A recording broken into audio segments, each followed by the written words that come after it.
నీకు ధనాన్ని ఇవ్వాలంటే ఎవరిస్తారు? నీకు ధాన్యము ఇచ్చేది ఎవరు? నీకు ఘనతనిచ్చేది ఎవరు? దేవుడు. చూసారా? మరి నీవంటావు, నేను కష్టపడి పండించాను. నువ్వు కష్టపడ్డావు వాస్తవమే, నువ్వు పొలముడ్చావు వాస్తవమే, నువ్వు పని చేసావు వాస్తవమే, కానీ అది పండేలా చేసింది ఎవరు? ధాన్యాన్ని నీకు పండేలా చేసింది దేవుడు అన్నమాట. చూసారా? ధనాన్నిచ్చేది దేవుడు, ధాన్యాన్నిచ్చేది దేవుడు, ఘనతనిచ్చేది దేవుడు, నీకు సమృద్ధినిచ్చేది దేవుడు.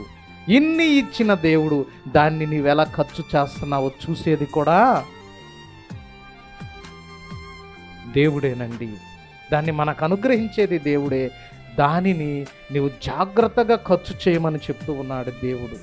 నీవు కష్టపడి సంపాదించిన నీ రూపాయిని, నీ కష్టార్జితాన్ని మీరు ఎలా వ్యర్థము చేస్తారు అని చెప్పి దేవుడు అడుగుతూ ఉన్నాడు. ప్రియమైన దేవుని బిడ్డ, మనం సంపాదించిన ప్రతి రూపాయి నీవు కష్టపడటం వల్ల అది వచ్చింది కాదు, కానీ అది నీకెవరిచ్చారు?